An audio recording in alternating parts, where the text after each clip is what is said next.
तुमच्या देखील किचन मध्ये झुरळ तुम्हाला त्रास देत आहे, वाळवी तुमच्या घरातील फर्निचर खराब करते, ढेकूळ तुम्हाला रात्रीचे झोपून देत नाहीयेत, डोंट वरी, तुमच्या घराभोवताली हेल्थी एन्व्हायरमेंट ठेवण्यासाठी A1 star pest control expert तुमची मदत करेल।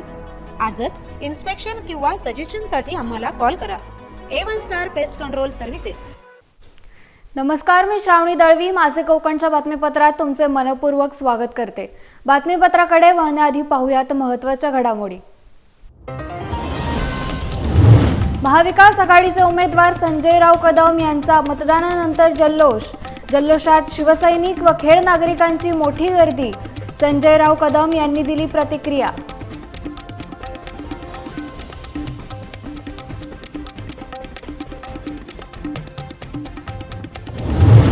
चिपळूण संगमेश्वर मध्ये मतदान प्रक्रिया शांततेत पडली पार, कोणत्याही अनुचित प्रकारची घटना नाही, ईव्हीएम मशीनचे विना तक्रार कार्य।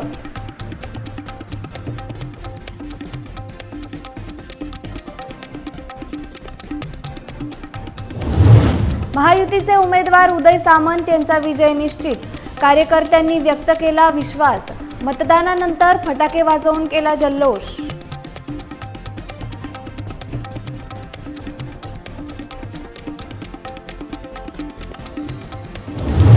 महाड तालुक्यात जखमी व्यक्तीने केले मतदान, रुग्णवाहिकेतून येऊन बजावला मतदानाचा हक्क।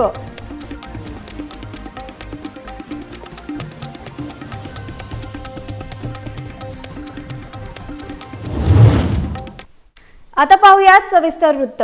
विधानसभा निवडणुकीची मतदान प्रक्रिया काल पार पडली असून नागरिकांनी मोठ्या प्रमाणामध्ये आपल्या मतदानाचा हक्क बजावलाय। शिवसेना उद्धव बाळासाहेब ठाकरे पक्षाचे महाविकास आघाडीचे उमेदवार संजयराव कदम यांनी मतदानानंतर जल्लोष साजरा केलाय। या जल्लोषात अनेक शिवसैनिक व खेड नागरिकांची गर्दी पाहायला मिळाली। तर संजयराव कदम यांनी आपली प्रतिक्रिया दिली आहे, पाहूयात नेमकं काय म्हणालेत।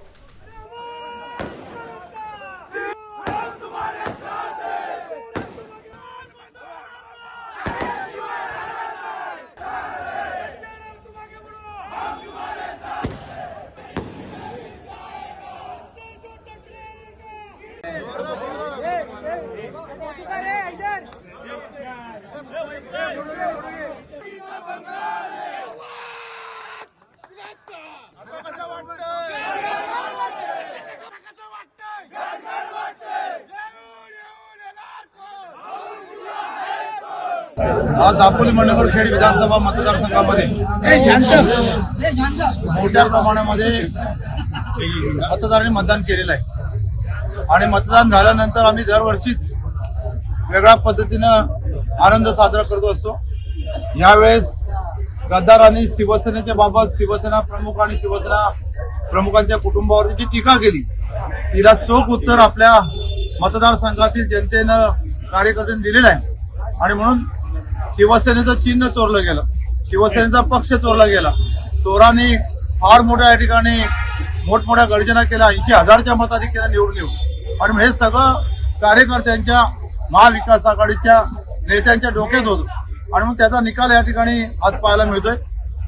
झालेले जे मतदान आहे त्याच्यामुळे कितीतरी फरकानं माझा विजय हा महाविकास आघाडीच्या वतीनं शिवसेनेच्या वतीने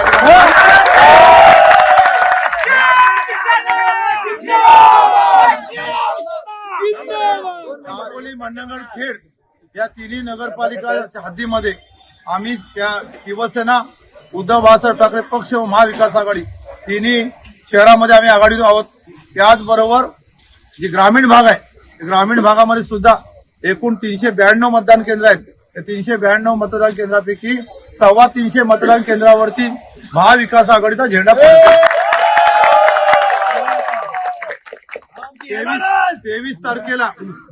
23 तारखेला निकाल लागलेला आहे आणि त्याचा रिपोर्ट सुद्धा पोलिसांचा रिपोर्ट हा राज्य शासनाकडे गेलाय की इथून संजय कदम विजय झाला।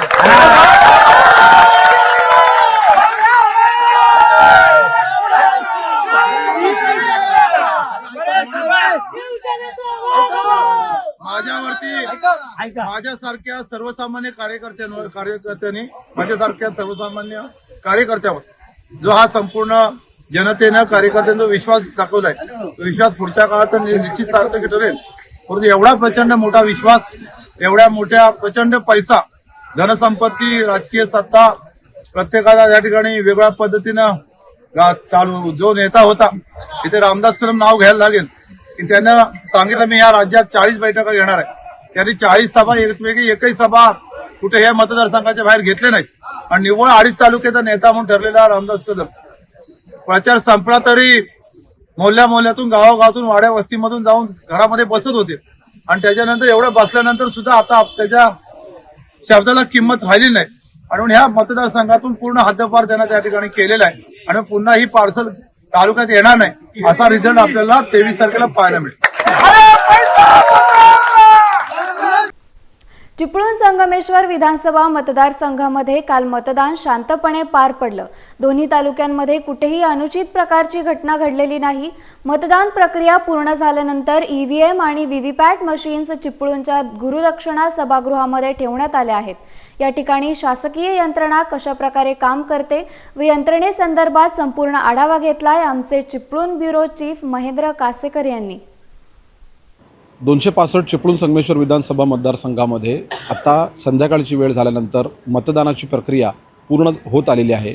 वेगवेगळ्या 2 तालुक्यांमध्ये मतदानाची प्रक्रिया राबवण्यासाठी इथले जे प्रांत अधिकारी आहेत आकाश लिगाडे यांच्या मार्गदर्शनाखाली आणि यांच्या सूचनेनुसार ही सगळी यंत्रणा मतदान झाल्यानंतरच्या मतदान पेट्या ज्या आहेत त्या स्वीकारण्यासाठी तुम्ही कॅमेऱ्यामध्ये बघू शकता कशा प्रकारे ट्रेनिंग दिल्यानंतर हे सर्व अधिकारी कर्मचारी या ठिकाणी आलेले आहेत आणि काही तासातच ह्या पेट्या इथे ॲक्सेप्ट होतील आणि इथून पुढे ह्या पेट्या ॲक्सेप्ट झाल्यानंतर गुरुदक्षिणा सभागृहामध्ये त्या ठेवण्यात येतील. ज्यांचं हे नियोजन आहे निवडणूक निर्णय अधिकारी आकाश लिगाडे ते आज आपल्यासोबत आहेत. त्यांच्याकडून जाणून घेऊया. साहेब, सकाळपासून आज तुम्ही काम करताय, ॲक्च्युली फार पूर्वीपासून करताय, पण आज सकाळपासून राबवलेली यंत्रणा आणि त्यानंतर मतपेट्या ज्या इथे येत आहेत त्याचं कसं नियोजन आहे? 265 चिपळूण विधानसभा मतदारसंघामध्ये 336 मतदान केंद्र आहेत आणि त्या ठिकाणी आज दिवसभर शांततेत मतदान प्रक्रिया पार पडली. त्यानंतर जे मतदान केंद्रावरील जे साहित्य घेऊन टीम या ठिकाणी येतील, या ठिकाणी आपण 24 टेबल लावलेले आहेत आणि त्या 24 टेबलवर कोणत्याही टेबलवर ते कोणतंही केंद्र सबमिट करू शकतात. त्याच्यामुळे ॲट अ टाईम कितीही केंद्र आली तर ती वेगवेगळ्या टेबलला डिस्ट्रीब्यूट केली जातील. 5 ते 10 मिनटात प्रत्येक केंद्र हे रिलीव्ह केलं जाईल, त्यांचं साहित्य इथं स्वीकारलं जाईल. या पद्धतीची तयारी या ठिकाणी करण्यात आलेली आहे. एकूण आता इथे जे कर्मचारी दिसत आहेत हे किती आहेत आणि ह्या पेट्या आतमध्ये ठेवल्यानंतर त्यांची सुरक्षा कशा पद्धतीची असणार आहे ते जरा सांगितलं तर बरं होईल. टोटल आपल्याकडे 24 टेबलवर 3 प्रमाणे 72चा स्टाफ आहे. त्यासोबत त्याच्यामागे प्रत्येक 3 टेबलच्या मागे एक या पद्धतीने 8 पर्यवेक्षण अधिकारी आहेत. त्यानंतर संविधानिक असंविधानिक आणि इतर लिफाफे घेणारी वेगळे टीम्स आहेत. त्यासोबत स्ट्रॉंग रूमची टीम वेगळी आहे आणि 40 कॉम्प्युटर ऑपरेटरची वेगळी टीम आहे की जी डाटा एंट्री करते. या पद्धतीने सर्व 200च्या आसपास हा पूर्ण स्टाफ आहे या ठिकाणी कार्य करतो आहे आणि दिवसभरामध्ये चिपळूण विधानसभा मतदारसंघामध्ये एक चांगल्या मतदानाची टक्केवारी झालेली आहे. साधारणतः 70% ही टक्केवारी जाण्याची अपेक्षित आहे. अद्याप ही 2 ते 3 सेंटरवर मतदान प्रक्रिया सुरू आहे. कदाचित ती 8 वाजेपर्यंत चालेल.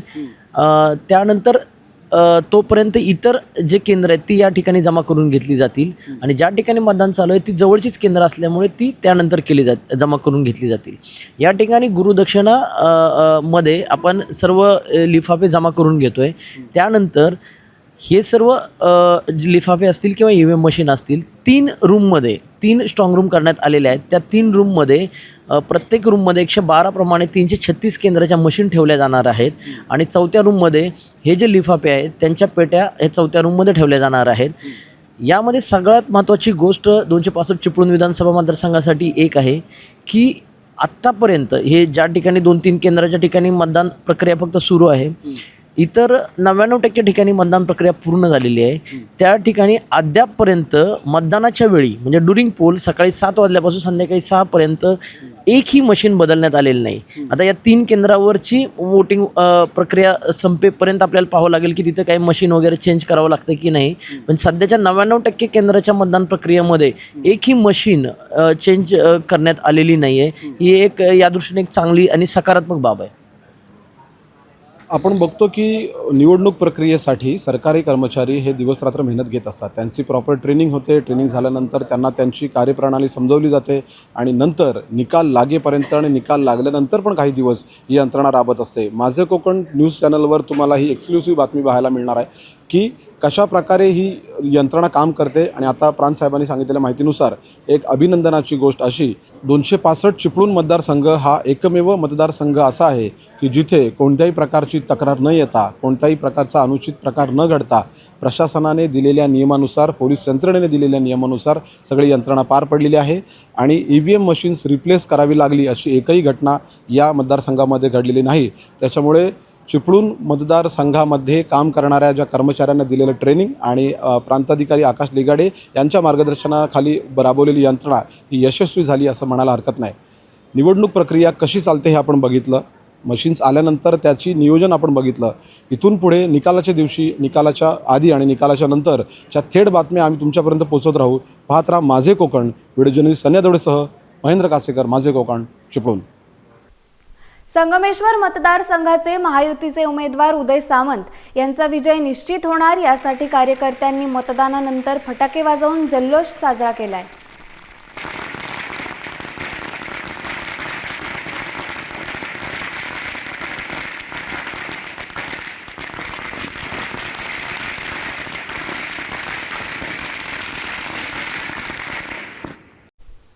सर्वांनी मतदानाचा हक्क बजावला पाहिजे यासाठी सरकारकडून लाखो रुपये खर्च केले जातात. यामुळे किती प्रमाणात मतदान होते हा चर्चेचा विषय असला तरी महाड तालुक्यातील महाड नगरपालिकेत कित्येक वर्ष कार्यरत असलेले कर्मचारी राकेश महाडिक यांचा काही दिवसांपूर्वी अपघात झाला असल्याने गंभीर दुखापत झाली होती. त्यांना चालणे व उठबस करता येत नव्हते. तरी सुद्धा रुग्णवाहिकेतून येऊन जखमी राकेश महाडिक थेट मतदान केंद्रात पोहोचल्याने व मतदानाच्या हक्काला प्राधान्य दिल्याने या जखमी अवस्थेत असलेल्या राकेश महाडिकची महाड तालुक्यातील सर्वत्र चर्चा पाहायला मिळाली आहे. राकेश महाडिक काय बोलत आहेत ते पाहूयात. वोटिंग केलं तुम्ही आता? हो केलं. काय झालं तर तुम्ही पाहिलं, तुम्ही आजारी असताना वोटिंग करतात, काय सांगाल?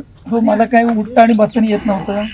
तर मला वोटिंगचा जो माझा अधिकार होतो मला करायचं होतं. त्यात मला माझ्या बाबांनी मला ॲम्ब्युलन्समध्ये येऊन मला त्यांनी सहकार्य केलं. मला बूथपर्यंत घेऊन माझी जी वोटिंगचा अधिकार मी बजावला. बातमीपत्रात वेळ झाली आहे छोट्याशा विश्रांतीची. लगेचच परत येतोय. पाहत रहा माझे कोकण. खेडवासियांसाठी आनंदाची बातमी. नवी मुंबई आणि रायगड मधील मल्टी ब्रँड इलेक्ट्रॉनिक्स आउटलेट्सची सर्वात मोठी chain Arsika electronics powered by Thiya distribution and logistic private limited आता खेडवासियांच्या सेवेसाठी TV, fridge, washing machine, AC, microwave oven, mixer grinder इत्यादी प्रकारचे सर्व घरगुती उपकरणे आणि बरेच काही. मिळवा कोणत्याही उपकरण खरेदीवरती हमखास गिफ्ट. सर्व टॉप ब्रँड उत्पादनांचे अधिकृत डीलर. 0% व्याज, 100% पर्यंत कर्ज. इतरांपेक्षा सर्वात कमी किमतीची हमी. क्रेडिट कार्ड आणि डेबिट कार्डवर कॅशबॅक. सर्व इलेक्ट्रॉनिक्स वस्तूंसाठी तुमचे वन स्टॉप शॉप म्हणजेच अर्सिका electronics powered by Thiya distribution and logistic private limited. आता दापोली आणि चिपळूण मध्ये देखील लवकरच ऑफर आणि एक्सक्लुझिव्ह डील साठी आजच आमच्या खेड स्टोअरला भेट द्या. आमचा पत्ता अर्सिका इलेक्ट्रॉनिक्स, छत्रपती शिवाजी महाराज नगर, महाड नाका, खेड, जिल्हा रत्नागिरी. आमचा फोन नंबर 7738897200. विश्रांतीनंतर तुमचे पुन्हा स्वागत. रायगड जिल्ह्यात काल दिवसभरात विधानसभेची उत्साहात निवडणूक पार पडली असून रायगड जिल्ह्यात 40%हून अधिक मतदार हा मुंबईत असल्यामुळे अनेक मुंबईकर चाकरमानी यंदाच्या विधानसभा निवडणुकीकरिता मतदानाला गावी पोहोचले होते. रायगड जिल्ह्यातील एकूण 7 विधानसभा मतदारसंघात संध्याकाळ 5 वाजेपर्यंत 62.1% मतदान झाल्याचं पाहायला मिळालं. तर जिल्ह्यात सर्वाधिक मतदान अलिबागमध्ये 67.7% झाल्याचं पाहायला मिळालं. यंदा मतदानाचा टक्का 70% पेक्षा कमी टक्क्यांवर थांबला आहे.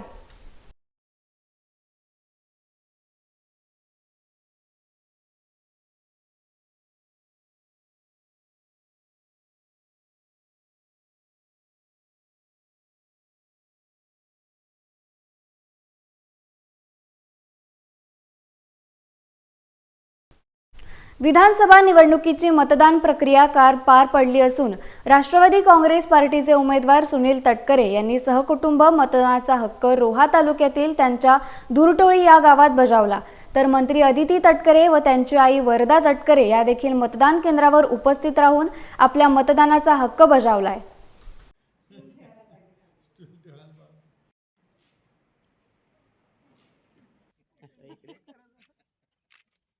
महायुतीला अतिशय उत्तम पैसा प्रतिसाद मतदारांचा मिळतो आहे. आणि यामध्ये महिला मतदारांचं उत्साह महायुतीला मतदान करण्यासाठी खूप मोठ्या प्रमाणावरती झाल्याचं सगळीकडून माहिती मिळते. सर, बारामतीतल्या लढतीकडे संपूर्ण राज्याचं लक्ष लागलंय. बारामतीतलं चित्र काय असेल? बारामतीतलं चित्र स्पष्ट आहे, एक अति आहे. नेहमीच्याच मोठ्या फरकाने अजितदादा त्या ठिकाणी विजयी होतील. बारामतीकर कामाला प्राधान्य देतात आणि गेल्या 30 वर्षात बारामतीला देशाच्या पाठीवरती एक आयकॉन शहर म्हणून निर्माण करण्यामध्ये अजितदादाचा योगदान हे निश्चित मोठं राहिलेलं आहे. महायुतीची सत्ता आली त्यानंतर अजितदादांना मुख्यमंत्री पदाचं काय हे आहे? एक असं आहे की आम्ही प्रतीक्षित आहोत 23 तारखेच्या निकालाची. 23 तारखेला दुपारपर्यंत महायुतीचं स्पष्टपणाचं बहुमत पाहायला मिळेल. आम्ही सर्व नेते मंडळी नक्कीच मुंबईमध्ये बसू, केंद्रीय नेतृत्वाजवळ चर्चा करू, कारण घटनेप्रमाणे 26 तारखेच्या आत राज्यातलं सरकार येणं आवश्यक राहत असतं. या सगळ्या सारासार गोष्टीचा विचार करत राज्यातला नेतृत्वासंदर्भातला निर्णय अतिशय योग्य पद्धतीने घेतला जाईल.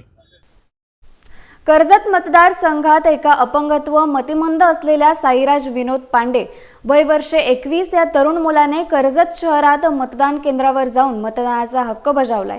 अपंगत्व मतिमंद असून देखील या तरुणाने प्रथमच मतदान करण्याचा अनुभव घेतला. यंदाची विधानसभा ही या तरुणासाठी पहिली मतदान करण्याची असल्याने त्याचा आनंद द्विगुणित झाला होता. मुंबई-पुणे एक्सप्रेसवेवर काल रात्री पुण्याहून मुंबईकडे जाणाऱ्या एका कोंबडी वाहतूक करणाऱ्या टेम्पोचा ब्रेक फेल झाल्याने एका खासगी बसला जोरदार धडक दिल्याने बस लोखंडी बॅरियर तोडून खड्ड्यात पलटी होऊन भीषण अपघात झालाय. बोरघाटात हा अपघात झाला असून या अपघातात टेम्पोमधील 3 जण गंभीर जखमी झाले आहेत, तर बसमधील 6 प्रवासी किरकोळ जखमी झाले आहेत. यात टेम्पोमधील गंभीर जखमींना MGM रुग्णालयात तात्काळ दाखल करण्यात आले, तर बसमधील जखमींना खोपोली नगरपालिकेच्या रुग्णालयात दाखल करण्यात आले आहेत. या अपघाताची माहिती मिळताच खोपोली पोलीस, देवदूत यंत्रणा व अपघातग्रस्त टीम तात्काळ घटनास्थळी दाखल होत बसमधील अडकलेल्या प्रवाशांना बाहेर काढले.